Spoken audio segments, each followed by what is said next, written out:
जहां कांग्रेस प्रदेश प्रभारी सचिन पायलट के दौरे का आज दूसरा दिन है। कांग्रेस प्रदेश कार्यालय में पार्टी नेताओं की वे दरअसल बैठक ले रहे हैं, जहां बैठक में आगामी लोकसभा चुनाव को लेकर भी चर्चा की जा रही है। बैठक के बाद दिल्ली के लिए सचिन पायलट रवाना होंगे। तो आपको बता दें कि लोकसभा चुनाव को लेकर जहां सचिन पायलट तमाम कांग्रेस के आला अधिकारियों के साथ में बैठक कर रहे हैं और बैठक में लोकसभा चुनाव को लेकर रणनीति पर चर्चा की जा रही है। कांग्रेस के प्रदेश प्रभारी सचिन पायलट छत्तीसगढ़ के दौरे पर पहुंचे हुए हैं। उनके दौरे का आज ये दूसरा दिन है और इस दूसरे दिन भी जहां वे कांग्रेस के तमाम नेताओं के साथ में बैठक कर रही हैं और इस बैठक में जो मुद्दा रखा गया है कि लोकसभा चुनाव में किस तरह से पार्टी काम करे, कैसे जीत हासिल करे लोकसभा चुनाव में, उन तमाम मुद्दों को लेकर इस बैठक में चर्चा की जा रही है। तो वहीं रणनीति भी बनाई जा रही है क्योंकि लोकसभा चुनाव नजदीक है और उसके पहले भी भारत जोड़ो न्याय यात्रा जहां छत्तीसगढ़ से गुजरेगी, तो राहुल गांधी की इस यात्रा को लेकर रोड मैप भी तैयार किया जा रहा है। किन किन इलाकों से, किन किन क्षेत्रों से यह यात्रा होकर गुजरेगी, कितना प्रभाव इस यात्रा का जनता पर पड़ेगा और इसके साथ ही लोकसभा चुनाव को लेकर खासतौर पर क्या रोड मैप बनाया जाए, किस तरह से रणनीति बनाई जाए, उन तमाम मुद्दों को लेकर इस बैठक में चर्चा जारी है। आपको बता दें कांग्रेस प्रदेश कार्यालय में पार्टी नेताओं के साथ ये बैठक फिलहाल चल रही है। प्रदेश प्रभारी सचिन पायलट छत्तीसगढ़ के 2 दिवसीय दौरे पर आए थे और आज उनका ये दूसरा दिन है, जहां दूसरे दिन भी कांग्रेस के तमाम नेताओं के साथ वे बैठक ले रहे हैं। बैठक के बाद दिल्ली के लिए सचिन पायलट रवाना हो जाएंगे।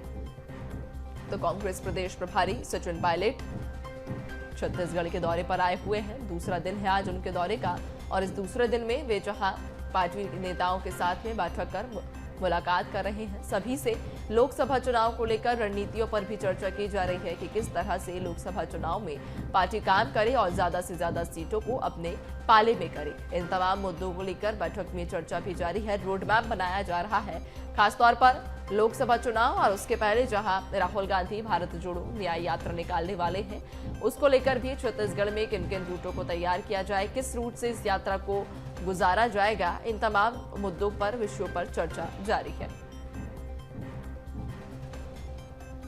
तो इस बैठक में आगामी लोकसभा चुनाव को लेकर भी चर्चा की जा रही है। बैठक के बाद सचिन पायलट दिल्ली के लिए रवाना हो जाएंगे।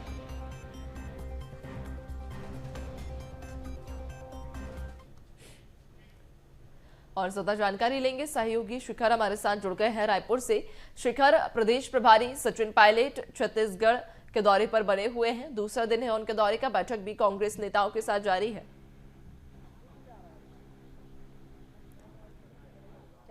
देखिए, कांग्रेस के नए प्रदेश प्रभारी सचिन पायलट छत्तीसगढ़ दौरे पर आए हुए हैं और आज उनके दौरे का ये दूसरा दिन है और कांग्रेस भवन में लगातार बैठकों का दौर देखने को मिल रहा है।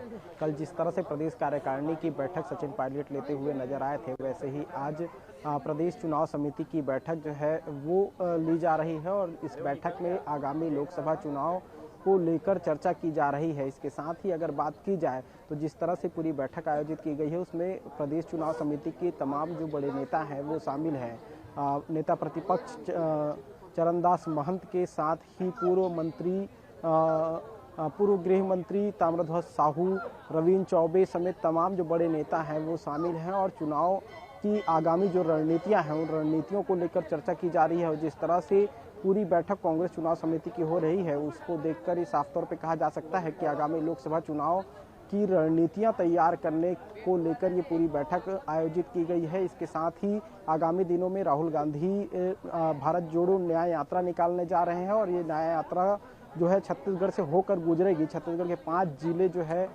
7 जिले इसमें कवर किए जाएंगे और 5 लोकसभा क्षेत्र जो है वो कवर किए जाएंगे।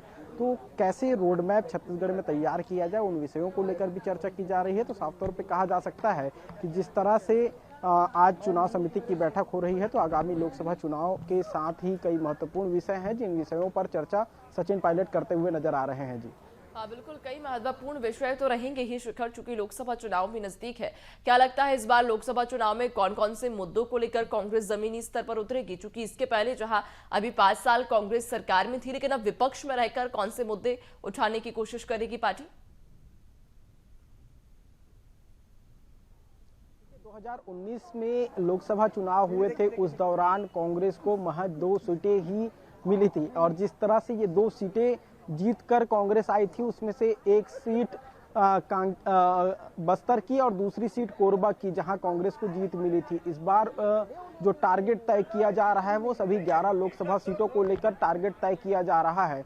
उस लिहाज से पूरी रणनीति तैयार की जा रही है और जिस तरह से चुनावी मैदान पे जब कांग्रेस उतरेगी तो केंद्र की मोदी सरकार को घेरने की पूरी कोशिश होगी, क्योंकि जिस तरह से जो घोषणाएं की गई थी उन घोषणाओं को जनता के बीच पहुंचाने की कोशिश की जाएगी कि उन घोषणाओं को मूर्त रूप नहीं दिया गया। युवाओं की अगर बात की जाए तो बेरोजगारी का एक बड़ा मुद्दा है, इसके साथ ही महंगाई का मुद्दा है, महिलाओं से जुड़ा हुआ मुद्दा है। तो ऐसे तमाम मुद्दे हैं जिन मुद्दों को लेकर कांग्रेस जनता के बीच जाने की पूरी तैयारी कर रही है। जी बिल्कुल, यानी कि कई सारे मुद्दे रहेंगे और जन हित से जुड़े हुए ये तमाम मुद्दे रहेंगे जिन्हें कांग्रेस लोकसभा चुनाव में उठाएगी और उन्हीं मुद्दों के बलबूते लोकसभा चुनाव लड़ने की तैयारी भी करेगी। बहुत शुक्रिया आपका जानकारी साझा करने के लिए।